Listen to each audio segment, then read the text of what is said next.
नमस्कार मंडळी, श्री स्वामी समर्थ।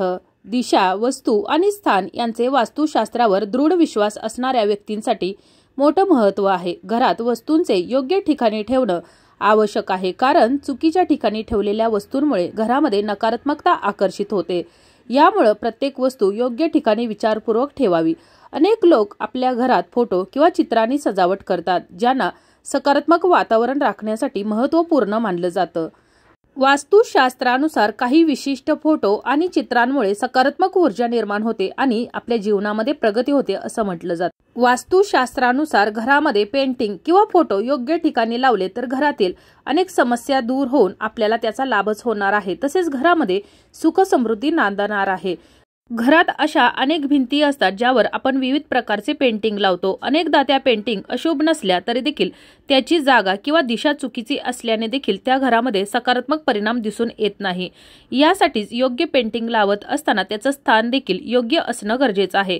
तर आपण आज या व्हिडिओमध्ये कोणतं पेंटिंग किंवा कोणतं फोटो घरामध्ये लावणं शुभ ठरतं, त्याचबरोबर कोणत्या भिंतीला किंवा कोणत्या दिशेला ते लावलं पाहिजे याविषयीची अगदी थोडक्यात पण महत्त्वाची माहिती या व्हिडिओमध्ये जाणून घेणार आहोत। तर व्हिडिओ शेवटपर्यंत पहा। त्याचबरोबर चॅनलवर जे नवीन आहेत त्यांनी चॅनलला सबस्क्राइब करा, जेणेकरून आपले असेच येणारे नवनवीन माहितीमय आणि भक्तिमय व्हिडिओ तुमच्यापर्यंत पोहोचत राहतील। तसेच व्हिडिओ पाहत असताना व्हिडिओला लाईक करायला विसरू नका। घरामध्ये धावणाऱ्या घोड्यांचा फोटो किंवा पेंटिंग लावणं अत्यंत शुभ मानलं जातं। धावणारे घोडे ही यशाचं, सुख समृद्धीचं प्रतीक मानलं जातं। घरात सकारात्मकता वाढवण्यासाठी धावणाऱ्या घोड्यांचं चित्र घरामध्ये तुम्ही लावू शकता। मात्र हे चित्र लावत असताना किंवा पेंटिंग लावत असताना यामध्ये 7 धावणारे घोडे असावेत अशीच फोटो फ्रेम किंवा पेंटिंग आपल्याला घरामध्ये लावायची आहे। ही फोटो लावत असताना दक्षिण दिशेला जर आपण हा फोटो किंवा ही पेंटिंग लावत असो तर याचा आपल्याला अधिक प्रमाणात लाभ होणार आहे। त्याचबरोबर हिंदू धर्मामध्ये माता लक्ष्मीला धनाची देवी मानलं जातं। यासाठीच घरामध्ये सुख संपत्ती टिकून राहावी, आर्थिक संपन्नता नांदण्यासाठी घराच्या उत्तर दिशेला माता लक्ष्मी किंवा कुबेर देवांचा फोटो लावावा। लक्ष्मी मातेचा फोटो लावताना माता लक्ष्मी कमळामध्ये बसून त्यांच्या हातातून धनाचा पाऊस होतानाचं चित्र असावं किंवा पेंटिंग असावं। असा फोटो लावल्यानं आर्थिक तंगी दूर होण्यास मदत होते आणि माता लक्ष्मीचा आशीर्वाद आपल्या संपूर्ण कुटुंबाला लाभून आपल्याला धनलाभ देखील होतो। तसेच घरामध्ये पाण्यात पोहणाऱ्या माशांचा फोटो किंवा पेंटिंग लावणं देखील अत्यंत शुभ मानलं जातं। यामुळे कुटुंबातील व्यक्तींना दीर्घायुष्य प्राप्त होतं। तसेच गाय आणि तिच्या वासरासोबतचा फोटो किंवा पेंटिंग लावल्यानं देखील घरामध्ये सुख समृद्धी टिकून राहते। घरामध्ये सूर्योदय, पर्वतरांगा आणि पाण्याचा फोटो लावणं देखील अत्यंत शुभ मानलं जातं। वास्तुशास्त्रानुसार घरामध्ये उगवत्या सूर्याचं पेंटिंग लावल्यास जीवनामध्ये नवी उमेद निर्माण होते आणि घरामध्ये सकारात्मकता निर्माण होते। तसंच घरामध्ये फुलांचे फोटो किंवा पेंटिंग लावल्यानं पती पत्नीमध्ये किंवा घरातील वादविवाद कमी होण्यास देखील मदत होते।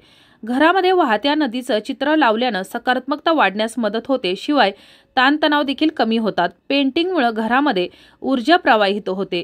वाहत्या नदीचं पेंटिंग घर किंवा ऑफिसमध्ये लावत असताना पूर्व दिशेला असावं। तसेच अनेक जण घराची सजावट करत असताना कुटुंबियांसोबतचे खास फोटो देखील घरामध्ये लावतात। हे फोटो लावताना देखील योग्य दिशेला लावणं गरजेचं आहे। घरातील कुटुंबातील सदस्यांचे फोटो दक्षिण दिशेला असावेत, तर लहान मुलांचे फोटो किंवा लँडस्केप तसंच जंगलाचे फोटो पश्चिम दिशेला लावल्यास घरामध्ये सकारात्मकता वाढते। नवविवाहित जोडप्यांचे फोटो कायम खोलीत दक्षिण दिशेला असावेत, यामुळे देखील जोडप्यांमध्ये प्रेम वाढतं। अशा प्रकारच्या फोटो फ्रेम किंवा पेंटिंग जर तुम्ही तुमच्या प्रियजनांना भेटवस्तू म्हणून दिल्यास तर त्यांना त्या नक्कीच आवडणार आहेत, शिवाय त्यांचं भाग्य उजळण्यास देखील मदत होणार आहे। तसेच हंसाच्या जोडीकडे प्रेमाचं प्रतीक म्हणून पाहिलं जातं। जर तुम्ही हंसाच्या जोडीचा फोटो किंवा पेंटिंग तुमच्या घरामध्ये लावलं तर तुमच्या कुटुंबात देखील सुख समृद्धी येणार आहे। एकमेकांबद्दलचा द्वेष कमी होऊन प्रेम वाढतं। वास्तुशास्त्रानुसार हंसाच्या जोडीचा फोटो हा तुमच्या बेडरूममध्ये लावणं अत्यंत शुभ मानलं जातं। तसेच भगवान श्रीकृष्णांच्या रासलीलेचा फोटो तुमच्या देवघरात किंवा दर्शनी भागात लावणं देखील अत्यंत शुभ मानलं जातं आणि यामुळे देखील आपल्या अनेक समस्यांचं निराकरण होतं। कुटुंबातील सर्व सदस्यांचे आरोग्य उत्तम राहून त्यांना दीर्घायुष्य लाभावे असे सर्वांनाच वाटत असते, जो तो आपापल्या परीनं आपापल्या आरोग्याची काळजी घेत असतो। वास्तुशास्त्रानुसार घरात पाण्यात मुक्त विहार करत असलेल्या माशांची तस्वीर लावणं अत्यंत उपयुक्त मानलं गेलं आहे। पाण्यात मुक्तपणे विहार करणारे मासे हे जिवंतपणाचे प्रतीक मानलं गेलं आहे। आणि म्हणूनच माशांचे पेंटिंग किंवा फोटो फ्रेम आपल्या घरामध्ये लावणं अत्यंत शुभ मानलं जातं। घरातील वातावरण प्रफुल्लित राहतं, कुटुंबातील सदस्यांना दीर्घायुष्य लाभण्यास देखील मदत होते। तसेच प्रत्येकाच्या आयुष्यात दररोज काही ना काही घडत असतं। कधी नावडते प्रसंग आले की मन खिन्न होतं, निराश होतं, नकारात्मक विचार मनात घर करू लागतात।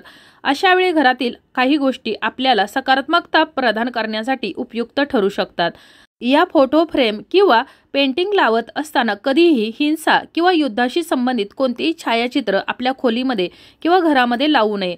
आपल्या घराच्या शांततेसाठी हे चांगलं नाही। तसेच काटेरी झाडं, महाभारत, ताजमहाल इत्यादीची पेंटिंग किंवा फोटो फ्रेम आपल्या घरामध्ये चुकूनही ठेवू नयेत।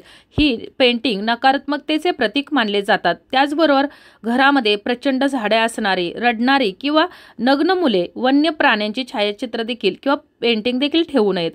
कुटुंबातील सदस्यांचा संयुक्त फोटो आपल्या खोलीत ठेवला पाहिजे। कौटुंबिक आनंद आणि शांततेसाठी हे चांगलं प्रतीक मानलं जातं। यामुळे कुटुंबातील सदस्यांमधील परस्पर प्रेम आणि सुसंवाद सुधारतो। आनंद, सुख, समृद्धी आणि शांततेसाठी आपण आपल्या घरामध्ये राम दरबार किंवा भगवान शिवशंकरांचा, शिवाजी महाराजांचा फोटो देखील लावू शकता। तसेच बऱ्याचदा लोक चित्रपटातील अभिनेते, राजकारणी इत्यादीची छायाचित्र आपल्या घरामध्ये ठेवतात किंवा लावतात, तर हे देखील आपल्याला टाळायचं आहे। बऱ्याच वेळा लोक त्यांच्या पूर्वजांची छायाचित्र त्यांच्या खोलीमध्ये ठेवतात, तर हे देखील वास्तुशास्त्रानुसार चुकीचं मानलं जातं। त्यामुळे अशा प्रकारची पेंटिंग किंवा फोटो फ्रेम आपल्या घरामध्ये ठेवू नयेत। तसेच भगवान बुद्धांची फोटो फ्रेम किंवा पेंटिंग घरामध्ये लावणं देखील अत्यंत शुभ मानलं जातं। एखादा शांत डोह असावा, तसे भगवान बुद्ध त्यांच्या चेहऱ्यावरील भाव सकारात्मक ऊर्जा निर्माण करणारे असतात। म्हणूनच श्रीमंताच्या घरात भगवान बुद्धांचे छायाचित्र अथवा मूर्ती पद्मासनात विराजमान झालेली दिसते। बंद डोळे, शांत मुद्रा आणि स्मित हास्य पाहून आपलेही मन शांत होते। म्हणूनच आपल्या घरात देखील सुख समृद्धी टिकून राहावी, भरभराट व्हावी यासाठी भगवान बुद्धांचे पेंटिंग किंवा फोटो फ्रेम अवश्य ठेवावी। त्याचबरोबर माता लक्ष्मी ही कमळामध्ये वास्तव्य करत असते। माता लक्ष्मीचं कमळ हे आसन असून तळ्यात उमललेले कमळ पाहून आपलं मन जितकं प्रसन्न होतं, तितकं कमळाचे छायाचित्र किंवा पेंटिंग पाहिल्यानंतर मन शांती मिळते। त्यामुळे वास्तूमधील नकारात्मक ऊर्जा दूर होते आणि माता लक्ष्मीच्या कृपेने आपली आर्थिक संपत्तीत वाढ होते। आणि म्हणूनच आपल्या घरामध्ये कमळाच्या फुलाची पेंटिंग किंवा फोटो फ्रेम लावावा। तसेच अनेक रंगांनी युक्त असलेला मोर नेत्र सुखच नाही तर आनंदही आपल्याला देत असतो। मोराचे दर्शन रानावनात जाऊ तेव्हाच घेऊ, पण वास्तुशास्त्र सांगतं घराच्या भिंतीवर मोराचे चित्र, प्रतिमा किंवा पेंटिंग लावली असता तुमचे आयुष्यही विविध रंगांनी रंगून जाते आणि आर्थिक स्थैर्य लाभून रंगबेरंगी आयुष्याचा आपल्याला आस्वाद घेता येतो। म्हणून आपल्या घरामध्ये मोराचं पेंटिंग हे अवश्य लावावं। तसेच धबधबा प्रत्यक्ष अनुभवणे जितकं आनंददायी, तेवढीच त्याची प्रतिमाही मन प्रसन्न करणारी असते। धबधबा हे वाढत्या सुबत्तेचे लक्षण मानलं जातं। हे चित्र घरामध्ये लावल्यानं घरात चहूबाजूनी आर्थिक लाभ होतात आणि माता लक्ष्मी घरामध्ये वास करते। त्यामुळे घराच्या सुख समृद्धीसाठी, भरभराटीसाठी घरामध्ये धबधब्याचे चित्र, पेंटिंग किंवा फोटो फ्रेम लावावी। आपले ध्येय शिखर गाठायचे जर असेल तर घरामध्ये आपल्या डोळ्यासमोर त्याची आठवण करून देणाऱ्या पर्वत रांगांचे छायाचित्र लावा। पर्वत जसे अचल असतात तसेच तुमची कीर्ती, संपत्ती यांनाही स्थिरता प्राप्त होते। तर अशा प्रकारे आज आपण या व्हिडिओमध्ये आपल्या घरामध्ये अशी कोणती पेंटिंग किंवा फोटो फ्रेम, छायाचित्र लावली पाहिजे ज्यामुळे आपल्या घराची प्रगती होईल, भरभराट होईल, घरामध्ये सुख समृद्धी टिकून राहील आणि माता लक्ष्मीचा आशीर्वाद देखील आपल्याला प्राप्त होईल, याच्या विषयीची अगदी थोडक्यात माहिती जाणून घेतलेली आहे। तरी देखील तुमच्या जर काही समस्या असतील, अडचणी असतील तर तुम्ही मला कमेंटमध्ये विचारू शकता। माहिती आवडली असेल तर व्हिडिओला लाईक करा, चॅनलला सबस्क्राईब करा आणि हा व्हिडिओ जास्तीत जास्त शेअर करा। धन्यवाद।